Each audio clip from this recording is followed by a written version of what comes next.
É um prazer estar aqui em Santa Catarina, é um prazer ver empresas tão importantes acreditando no Brasil e pensando no longo prazo.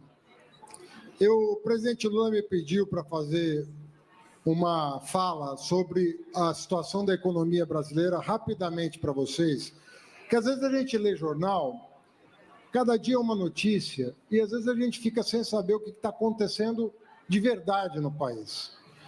Desde que o presidente Lula assumiu o governo, esse país não para de gerar emprego e não para de crescer. Essa é a verdade. E, para surpresa de muitos analistas, estou aqui na presença do Wesley Batista, que é um empresário que atua em vários ramos da atividade econômica. Começou, com a questão de carne, hoje ele está em vários ramos de atividade. A Petrobras é uma empresa que atua em vários ramos de atividade. A gente pensa que é só petróleo, não é só petróleo. E a gente se pergunta o seguinte: por que as pessoas estão investindo? A pessoa olha para a taxa de juros e pergunta por que a pessoa está investindo. E o que está acontecendo, presidente, é que o juro ele pode estar alto, mas o empresário que pensa o longo prazo não está olhando para o juro alto hoje. Ele está olhando para a taxa de retorno do investimento dele ao longo do tempo. Ele vai fazer um investimento, a Petrobras vai investir aqui 7 bilhões de reais. Ela não pode estar olhando para quanto o juro está rendendo nessa semana. Ele tem que olhar para o longo prazo. Ele tem que saber qual que é a taxa de retorno do investimento dele no longo prazo.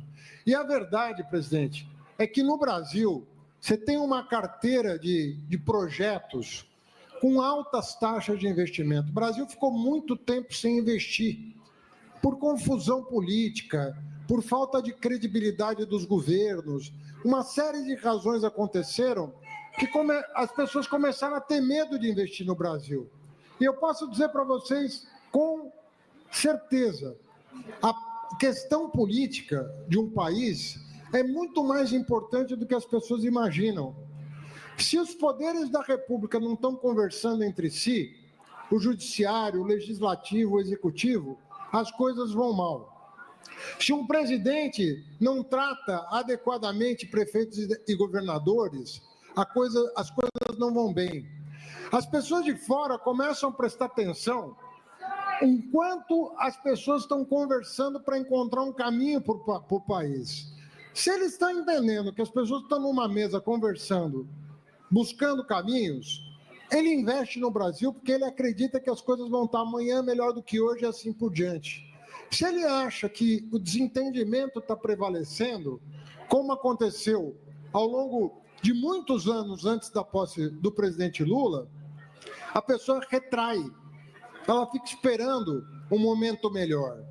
E a verdade, companheiros e companheiras, é que o presidente Lula, ele traz uma estabilidade para o país, até emocional, pela maneira como ele trata o povo, pela maneira como respeita as pessoas. Eu já vi inúmeras vezes, mas uma quantidade enorme de vezes, um governador ou um prefeito fazer uma desfeita. E vi esse mesmo governador e esse mesmo prefeito ser recebido de braços abertos em Brasília, porque o presidente respeita o povo do estado do governador, independentemente da visão ideológica do governador. Ele sabe que aquela pessoa foi eleita, enquanto representante do seu estado, ele vai ser recebido com a mesma generosidade que um parceiro nosso, que é do nosso partido, da nossa base aliada. Essa visão de Estado é muito importante. Vocês peguem o primeiro ano do governo, a economia vai crescer 0,8%. 2023, 0,8% a projeção dos analistas. Ela cresceu 3,2%. 3,2%. No segundo ano, eles foram mais generosos. Falaram que a gente ia crescer 1,5%. Melhorou. Crescemos 3,4%. E agora, de novo, a economia não tá, acabamos de soltar o número do CAGED. A inflação está caindo e o emprego está na máxima histórica. Porque as oportunidades de emprego estão aparecendo. Por que estão aparecendo? Porque tem empresa investindo, tem comando presidencial, tem conversa com investidores, com empresários, para a gente gerar oportunidade nesse país. Quantos estaleiros já foram reativados? O senhor viu os números da Petrobras de investimento no próximo quinquênio? São mais de 100 bilhões de reais. Então, o que eu quero dizer para vocês é o seguinte: gerir uma economia que é a 8ª do mundo não é brincadeira, sobretudo porque ela foi herdada de um governo distópico, um governo completamente fora de prumo, que não tinha um rumo para o país. Então, o presidente Lula herdou as contas em frangalhos, a economia desorganizada. Você não bota ordem numa casa dessa em 2 anos. Mas olha o que está acontecendo no Brasil e o que estava acontecendo pouco tempo atrás. Eu estou falando de 3 anos atrás, 4 anos atrás, esse país estava numa enorme confusão. Hoje nós temos desafios e é muita ingenuidade imaginar que esse país não vai ter problemas a resolver.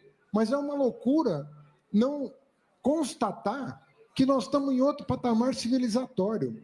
O mundo todo confuso, todo mundo confuso, Europa numa confusão, Estados Unidos numa confusão, desaceleração econômica, e nós temos um presidente timoneiro que conduz o país, conduz os seus ministros, coordena a sua equipe na mesma direção, todo mundo remando para o mesmo lado, para que do mais humilde dos brasileiros até o empresário mais ousado, todos consigam olhar com esperança para o futuro do Brasil e deem o seu melhor à nação, que é o que essa cidade está fazendo, que é o que os empresários aqui da região estão fazendo. Então, nós temos que celebrar esses investimentos e mostrar para o mundo que nós temos um líder, nós temos um presidente, nós temos um projeto, nós temos um futuro, e que eles todos, do mundo inteiro, podem participar do nosso progresso e colaborar com o nosso progresso.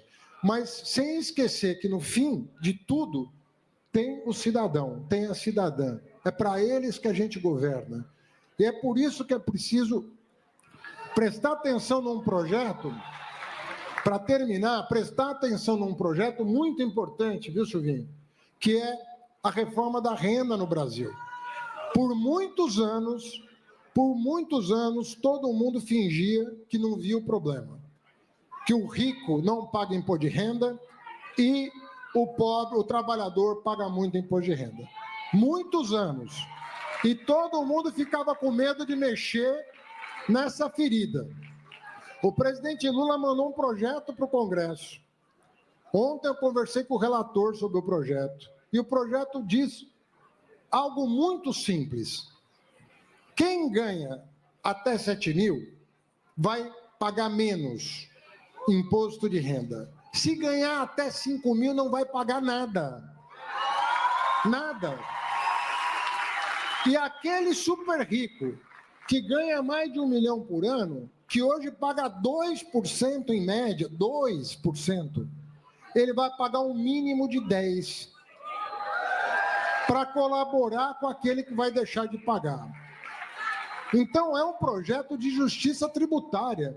Ninguém está sendo punido. Porque o rico que paga 2 e ganha 1 milhão vai ser chamado a contribuir com a sua cota justa.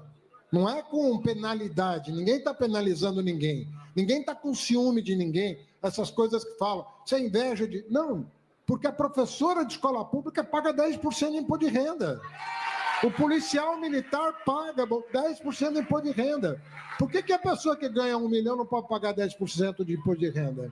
Então, tem um imposto mínimo para todo mundo, mas tem favorecimento para o trabalhador, que hoje é penalizado com uma alíquota injusta para a sua condição de vida. A gente tem que ajudar esse trabalhador a terminar o mês com alguma poupança, porque alguma poupança é que faz ele planejar a vida da família, do filho dele, é que faz ele comprar uma casa no futuro, faz ele pagar a escola do filho, faz ele pagar uma universidade se ele não tiver escola pública.